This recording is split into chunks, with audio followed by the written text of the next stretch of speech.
Hai anak-anak ibu, selamat pagi semua. Apa kabar? Senang bertemu kembali bersama ibu.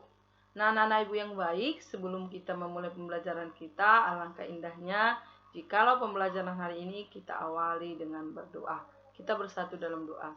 Tuhan Allah Bapa yang baik, kami bersyukur buat penyertaan Tuhan dalam hidup kami hingga pada saat ini Tuhan.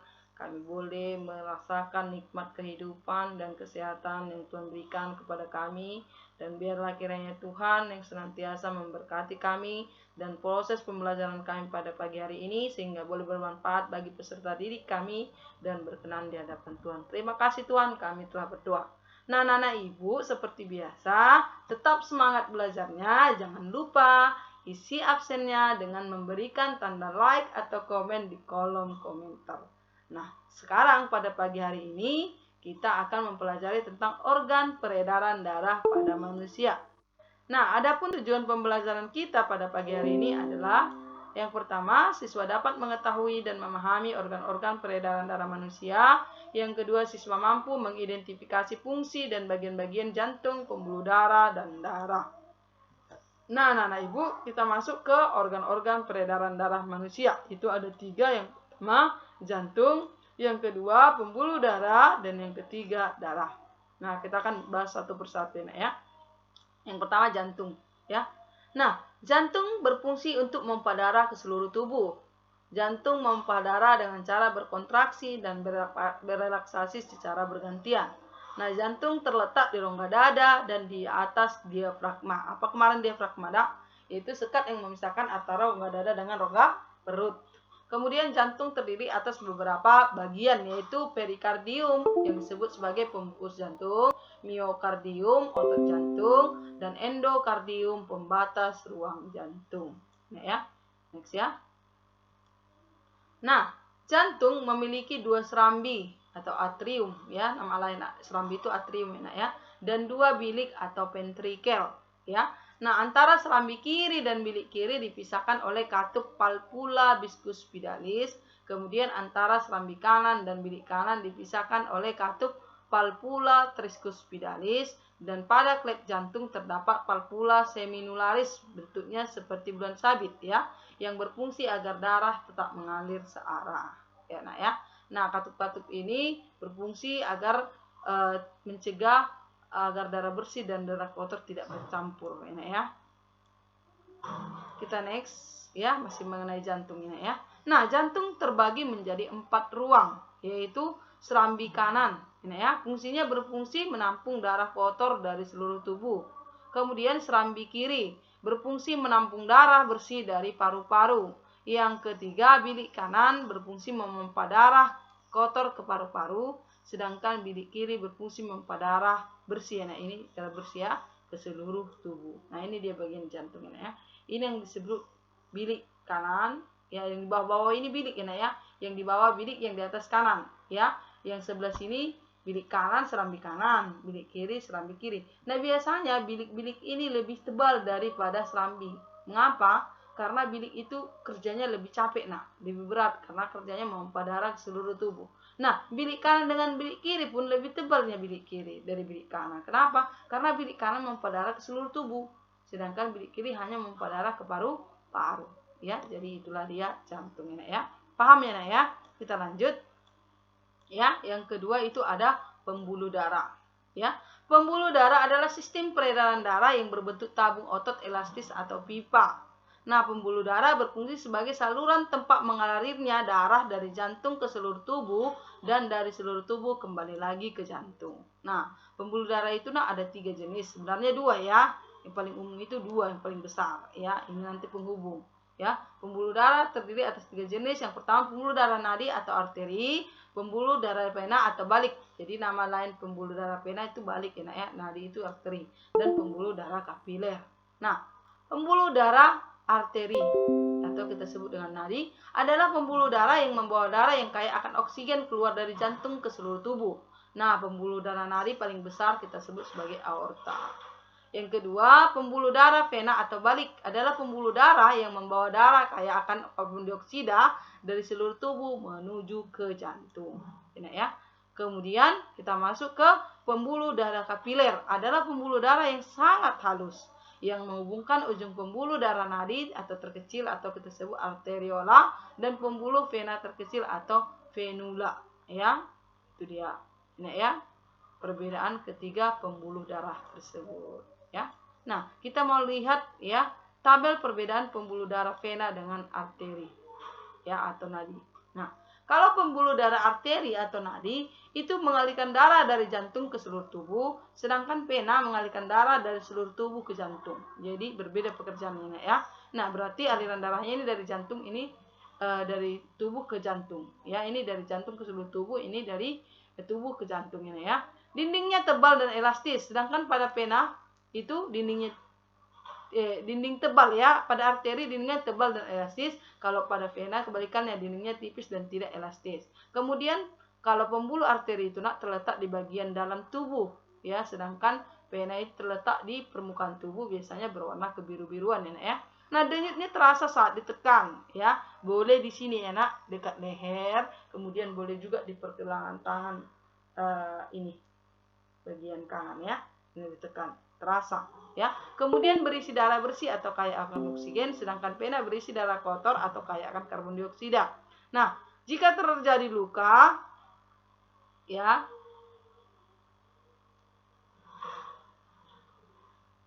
tungguin ya. Nah, jika terjadi luka, kalau dia biasanya arteri itu darahnya akan meluncur deras, sedangkan ini ya pada vena darahnya hanya menetes atau merembes. Nah, itu tabel perbedaan pembuluh darah vena dengan arteri. Paham ini ya? Kita lanjut ini ya. Yang ketiga, darah.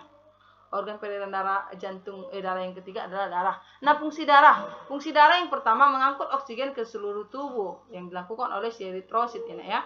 Kemudian mengangkut dan mengadakan sari-sari makanan ke seluruh tubuh yang dilakukan oleh si plasma darah.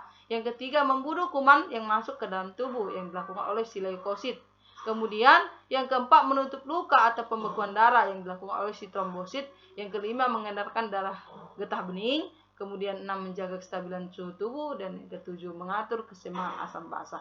Itulah dia fungsi darah. Nah, ya. Nah, yang bagian-bagian darah. Ya, bagian darah sekarang kita pelajari. Nah, darah terdiri atas dua bagian ya, tersusun. Yang pertama plasma darah, yang kedua sel-sel darah. Nah, plasma darah kita ini nak banyaknya itu di dalam darah sekitar 55%. Ya. Nah, sedangkan sel-sel darah itu nanti terdiri dari 45%. Ini ya. Nah, apa-apa saja bagian daripada sel-sel darah itu kita lihat ya. Yang pertama plasma darah dulu ini ya. Nah, plasma darah berfungsi sebagai pembawa sari-sari makanan dan sisa metabolisme, hasil ekskresi dan beberapa gas. Ya, kemudian yang kedua mengatur tekanan osmosis darah sehingga dengan sendirinya jumlah darah dalam tubuh akan diatur.